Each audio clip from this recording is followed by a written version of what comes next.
ഓം ശാന്തി 20-2-2025. ഇന്നത്തെ മുരളിയുടെ main points. മധുരമായ കുട്ടികളെ, ഇപ്പോൾ വികാരങ്ങൾ ദാനം ചെയ്യുകയാണെങ്കിൽ ഗ്രഹണം മാറും. ഈ തമോ പ്രധാന ലോകം സതോ പ്രധാനമായി തീരും. സ്വപരിവർത്തനത്തിലൂടെയാണ് വിശ്വപരിവർത്തനം നടക്കുന്നത്. എപ്പോഴാണോ നാം നമ്മുടെ ഉള്ളിൽ നിന്ന് വികാരങ്ങളെ മാറ്റുന്നത്, അപ്പോഴാണ് ലോകത്തിൽ നിന്നും വികാരങ്ങളെ മാറ്റാൻ സാധിക്കുന്നത്. ലോകത്തിൽ വികാരങ്ങൾ നിറയുന്നത് നമ്മുടെ ഉള്ളിൽ നിന്നാണ്. കാരണം നമ്മൾ ദേവാത്മാക്കളാണ്. മായയുടെ അല്ലെങ്കിൽ വികാരങ്ങളുടെ ഏറ്റവും വലിയ കസ്റ്റമർ എന്ന് പറയുന്നത് നമ്മൾ ദേവാത്മാക്കളാണ്. നമ്മളുടെ ഉള്ളിൽ നിന്ന് വികാരങ്ങളെ മാറ്റിയെടുക്കുമ്പോൾ ഈ ലോകത്തിൽ നിന്നും വികാരങ്ങൾ മാറുന്നു. ഇതിനാണ് ബാബ പറയുന്നത്, ദാനം നൽകുകയാണെങ്കിൽ ഗ്രഹണം മാറും. ഈ ഗ്രഹണം നമ്മുടെ ജീവിതത്തിൽ നിന്നും മാറും, അതുപോലെ തന്നെ ലോകത്തിൽ നിന്നും തന്നെയും മാറും. തമോ പ്രധാനമായ ലോകം സത്തോ പ്രധാനമായി തീരും. നമ്മൾ ആത്മാക്കളും തമോ പ്രധാനതയിൽ നിന്ന് സത്തോ പ്രധാനതയിലേക്ക് വരും. ചോദ്യം: നിങ്ങൾ കുട്ടികൾ ഏത് കാര്യത്തിൽ ഒരിക്കലും ശല്യപ്പെട്ടു പോകരുത്? ഉത്തരം: നിങ്ങൾക്ക് നിങ്ങളുടെ ജീവിതത്തിനോട് ഒരിക്കലും ശല്യപ്പെട്ടു പോകരുത്. കാരണം ഇത് വജ്രസമാനമായ ജന്മമെന്നാണ് വാഴ്ത്തപ്പെടുന്നത്.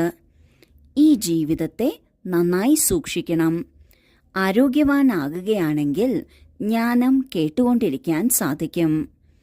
എത്ര ദിവസം ജീവിക്കാൻ സാധിക്കുമോ അത്രയും ദിനം സമ്പാദ്യം തന്നെ ആയിരിക്കും. കർമ്മക്കണക്കുകൾ തീർന്നുകൊണ്ടുമിരിക്കും. ഈ സംഗമയുഗത്തിലെ ജന്മത്തെയാണ് വജ്രസമാനമായ ജീവിതം എന്ന് പറയുന്നത്.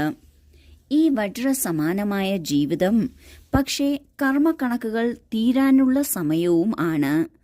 അതിനാൽ രോഗങ്ങളോ പരിതസ്ഥിതികളോ വരാൻ സാധ്യതയുണ്ട്. അതിൽ നാം പെട്ടുപോകരുത്. തീർച്ചയായും അത് വരും, അത് പോകുകയും ചെയ്യും. എന്നാൽ നമ്മളുടെ ജീവിതത്തിന്റെ മൂല്യം അതുപോലെ തന്നെ ആയിരിക്കും. ആ മൂല്യത്തെ മറന്ന് ഈ ജീവിതത്തിനോട് ശല്യപ്പെട്ടു പോകരുത്. അതായത് ജീവിതം ജീവിക്കുന്നത് ഒരു ബുദ്ധിമുട്ടായി തോന്നരുത്. എപ്പോൾ വരെ ഈ ജീവിതമുണ്ടോ അപ്പോൾ വരെ നമ്മൾ ആരോഗ്യവാനായിരിക്കുകയാണ്, അല്ലെങ്കിൽ നമ്മൾ ജ്ഞാനം കേൾക്കുകയാണ് എങ്കിൽ സമ്പാദ്യം ശേഖരിക്കപ്പെട്ടുകൊണ്ടിരിക്കുകയാണ്. നാം വലിയ പുരുഷാർത്ഥം, തീവ്ര പുരുഷാർത്ഥമൊന്നും ചെയ്യുന്നില്ല എങ്കിലും സാധാരണ പുരുഷാർത്ഥം ചെയ്യുകയാണ്. അമൃതവേള, മുരളി, ബാബയുടെ നിയമങ്ങൾ പാലിക്കുക, ഇവയെല്ലാം ചെയ്തുകൊണ്ടിരിക്കുകയാണ് എങ്കിലും അതും ഈ ലോക സൃഷ്ടിയെ മാറ്റുന്നതിന് ഒരു മുതൽക്കൂട്ട് തന്നെയാണ്. അതിനാൽ സമ്പാദ്യം ശേഖരിക്കപ്പെട്ടുകൊണ്ടിരിക്കുകയാണ്. അതിനാൽ ഒരിക്കലും ഈ ജീവിതത്തിനോട് നാം ശല്യപ്പെട്ടു പോകരുത്, മനസ്സ് മടുത്തു പോകരുത്. ഗീതം. ഓം നമോ ശിവായ. ധാരണയ്ക്കുള്ള മുഖ്യസാരം: 1. ഒരു ബാബയുടെ അവ്യഭിചാരി ഓർമ്മയിലിരുന്ന് ദേഹബോധം തീർക്കണം. തന്റെ കർമാതീത അവസ്ഥ ഉണ്ടാക്കാനുള്ള പുരുഷാർത്ഥം ചെയ്യണം.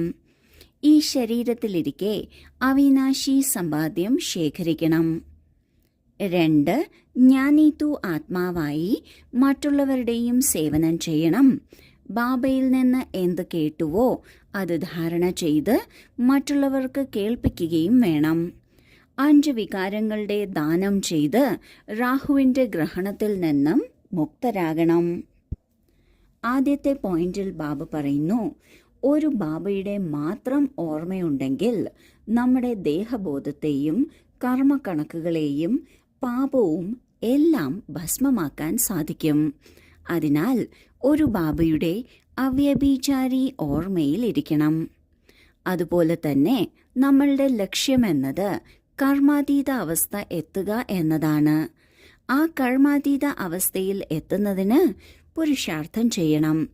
ആ ലക്ഷ്യത്തിലെത്തിയോ ഇല്ലയോ, ഇനി എത്രയും കൂടിയുണ്ട്, ഇനി എന്ത് ചെയ്തിട്ടാണ് ലക്ഷ്യത്തിലെത്തേണ്ടത് എന്നത് ഇടയ്ക്കിടെ ചെക്ക് ചെയ്യണം.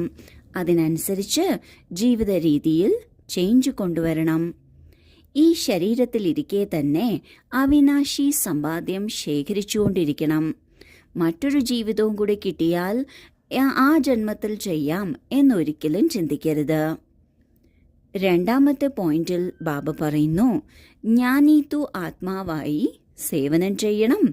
എന്താണോ ബാബ കേൾപ്പിച്ചിട്ടുള്ളത് അത് മറ്റുള്ളവർക്കും കേൾപ്പിച്ചു കൊടുക്കണം. മറ്റുള്ളവർക്ക് കേൾപ്പിച്ചു കൊടുക്കുന്നതിന് മുൻപ് നാം അത് ധാരണ ചെയ്യുകയാണ് എങ്കിൽ മറ്റുള്ളവർക്ക് അമ്പേൽക്കും. ഇതിനോടൊപ്പം ബാബ പറയുന്നു, നമ്മുടെ മേലുള്ള രാഹുവിന്റെ ഗ്രഹണം മാറ്റുന്നതിന് 5 വികാരങ്ങൾ ദാനം ചെയ്യണം. ഇങ്ങനെ നമ്മളിൽ നിന്ന് ഗ്രഹണം മാറുന്നതിലൂടെ ലോകത്തിൽ നിന്നും ഈ രാഹുവിന്റെ ഗ്രഹണം മാറ്റാൻ സാധിക്കും. വരദാനം: ഏകമതവും ഏകരസ അവസ്ഥയിലൂടെയും ഭൂമിയെ ഫലം നൽകുന്നതാക്കുന്ന ധൈര്യമുള്ളവരായി ഭവിക്കട്ടെ.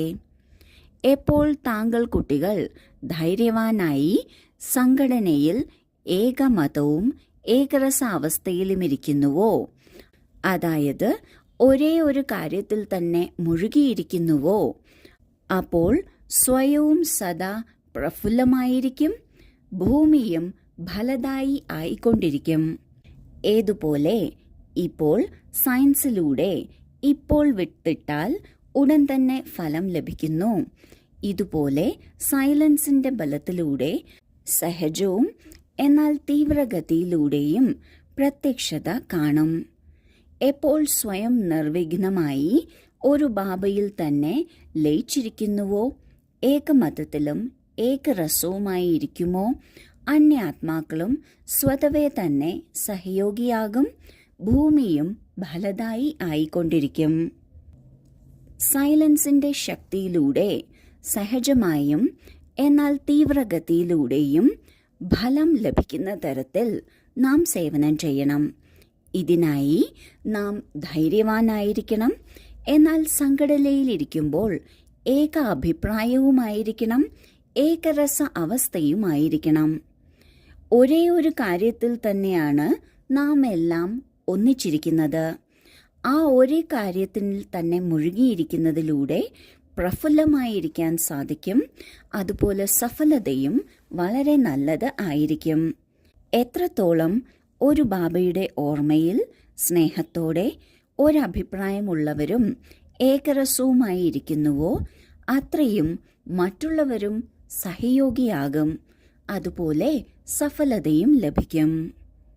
സ്ലോഗൻ: ആരാണോ അഭിമാനത്തെ പെരുമയെന്ന് മനസ്സിലാക്കുന്നത് അവർക്ക് വിനയമുള്ളവരാകാൻ സാധിക്കില്ല. ഓം ശാന്തി.